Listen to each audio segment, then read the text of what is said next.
Selam arkadaşlar, hepiniz yeni videoma hoş geldiniz. Bugün sizlerle beraber 2021'in ilk videosuyla karşınızdayım ve yeni yıla gerçekten çok güzel bir içerikle giriş yapmak istedim ve bugün sizlerle beraber 2021'de YouTuber olmak adında bir video hazırlayacağız. Bu videonun içerisinde gerçekten çok değerli, çok önemli bilgiler vereceğim. 2021'de eğer siz de YouTube'a başlayıp YouTube'da yükselmek istiyorsanız bu tavsiyeleri, bu önerileri mutlaka dikkate alın. Eğer ilk kez bir videomu izliyorsanız da aşağıdan kanalıma abone olmayı unutmayın. 300.000 abone olmamıza çok az kaldı. Sizlerin desteğini bekliyorum. Arkadaşlar, sosyal medyanın ne kadar önemli olduğunu ve ne kadar güçlü olduğunu 2020 yılında hepimiz gördük.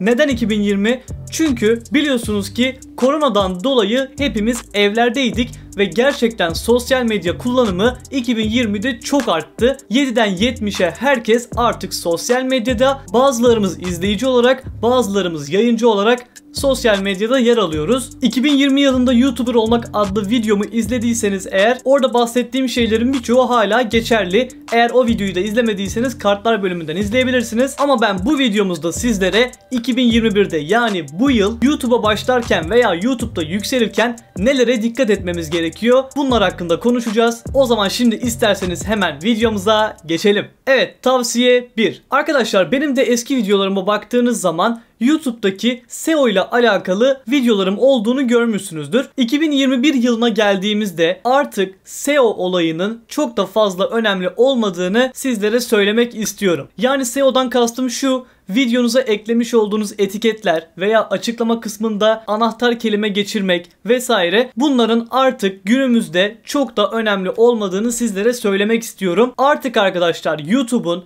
en çok önem verdiği şeyler videomuzun başlığı, açıklaması ve küçük resmi. Bu üç şey bize yeter de artar arkadaşlar. Yani artık etiketler videomuzda çok fazla bir etki etmiyor. Bizim videomuzu YouTube'a tanıtabilmek için ayarlamamız gereken 3 özellik var. Bunları da az önce zaten söyledim. Yani artık günümüzde SEO olaylarına çok fazla takılmayın. Sadece videonuzun güzel görünmesine önem gösterin. Evet, gelelim ikinci tavsiyemize. İkinci tavsiyemizde arkadaşlar, biliyorsunuz ki artık YouTube'da gelişmek eskisi kadar kolay değil.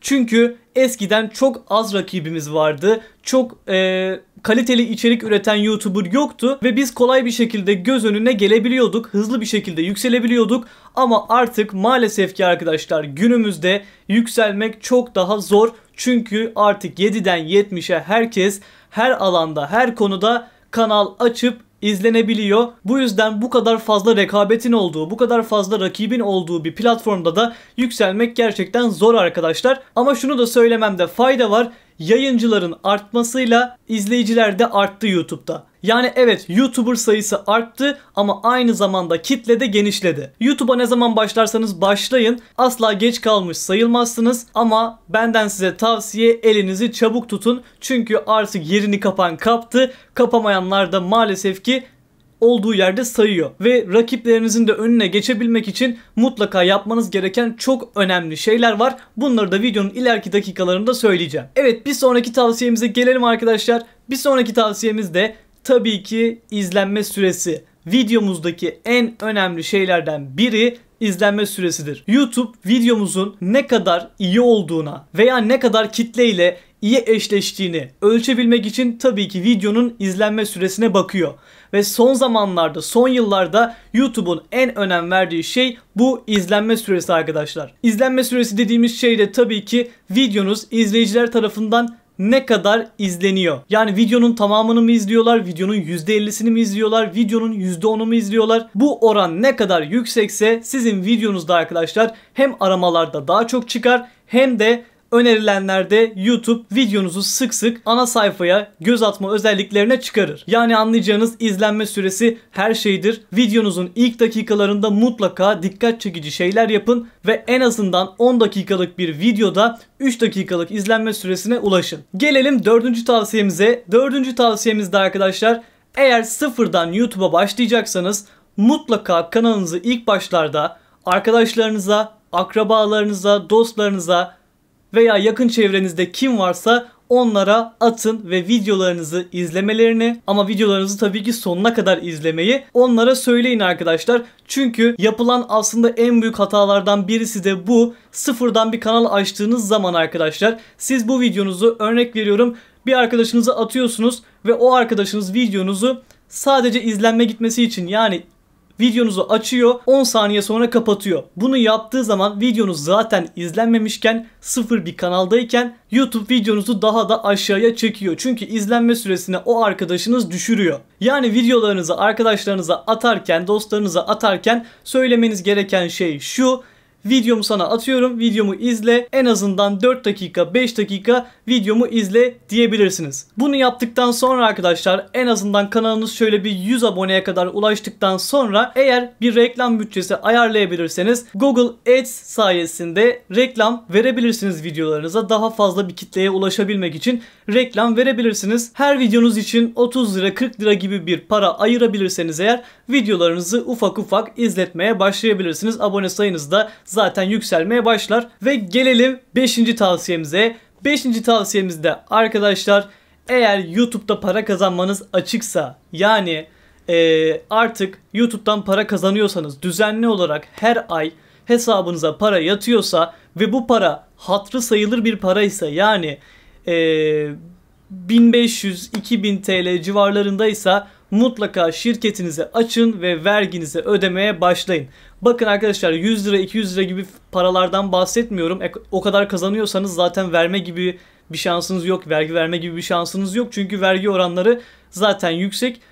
Ama şunu da söylemeliyim. Eğer 29 yaşın altındaysanız arkadaşlar, devletin sağladığı böyle bir fayda var. Genç girişimci teşviği diye. Örnek veriyorum, siz bir kanal açtınız. Bu kanal 1000 lira 1500 lira aylık getiri getirmeye başladı. Siz genç girişimci teşviğinden yararlanarak 29 yaşın altındaysanız eğer şirketinizi kurup vergi vermeye başladığınız zaman 1 yıl boyunca Bağkur ödemiyorsunuz ve 3 yıl boyunca da yılda 75.000 TL gelire kadar gelir vergisinden muaf oluyorsunuz. Sadece KDV ödüyorsunuz. Bir de muhasebeci ücreti tabii ki. Ama siz bu yıllarda, yani bu 3 yıl boyunca mutlaka kanalınızı geliştirebilmeniz gerekiyor. Yani geliştiremezseniz eğer vereceğiniz vergilerle, ödeyeceğiniz Bağkur primiyle maalesef ki cebinizde eksi para çıkar. Bu yüzden hani size söylemek istediğim tam olarak şu: eğer şahıs şirketinizi kurup vergi vermeye başlayacaksanız ve 1000 lira 1500 lira gibi paralar kazanıyorsanız, genç girişimci teşviğinden yararlanarak sadece KDV ödeyebiliyorsunuz. Ama bu 3 yıl içerisinde kanalınızı eğer geliştiremezseniz bunun üstüne arkadaşlar gelir vergisi de geliyor ve aynı zamanda Bağkur'da ödüyorsunuz. Yani size aslında hiçbir şekilde para kalmıyor öyle bir durumda.